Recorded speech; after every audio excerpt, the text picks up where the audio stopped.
Welcome to Dark Celtic History.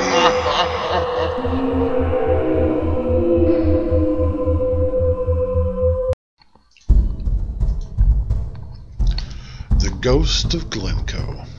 Murder, massacre, betrayal, and treason. Glencoe is one of the most spectacular areas of unspoiled wilderness in Scotland.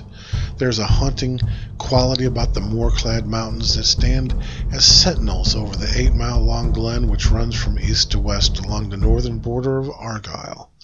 And there are those who say that the glen is haunted, for this is the Glen of Weeping, the site of one of the greatest atrocities in Scottish history. Even at the best of times, Scotland has a grim and dark history. Murder has always been considered the foulest of crimes in Scots Law. But in the Highlands, with its strict code of hospitality, there is a more heinous crime. It is called murder under trust. That is why the Massacre of Glencoe has reverberated so strong throughout the ages. Those MacDonalds had taken in the regiment of British soldiers, mostly Clan Campbell, and given them shelter, food, and friendship.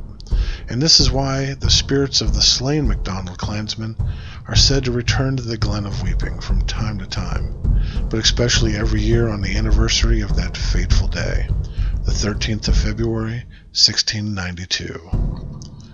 Now winter is the time to visit Glencoe in its ghostly grandeur.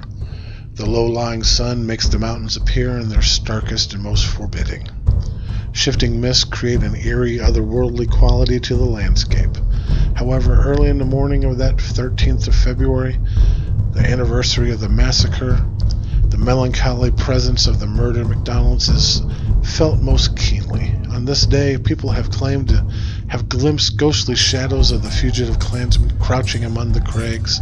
Some have even claimed to see the massacre reenacted or to have heard the plaintive cries of those who perished. One unlucky distant relative of John Dalrymple, who had taken shelter in a carriage that had broken a wheel in the middle of the glen on its way to Fort William, is said that in the darkest of the night he could hear wails in the distance, and he was tormented by the ghosts of those slain, killed because of the order sent by his distant relative all those years ago.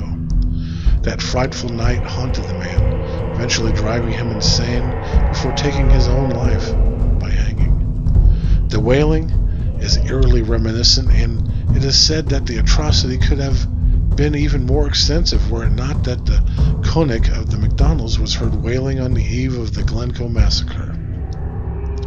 Hearing her cries, some of the clan members took warning and fled into the mountains. In Celtic mythology, the Konig is invisible to the human eye.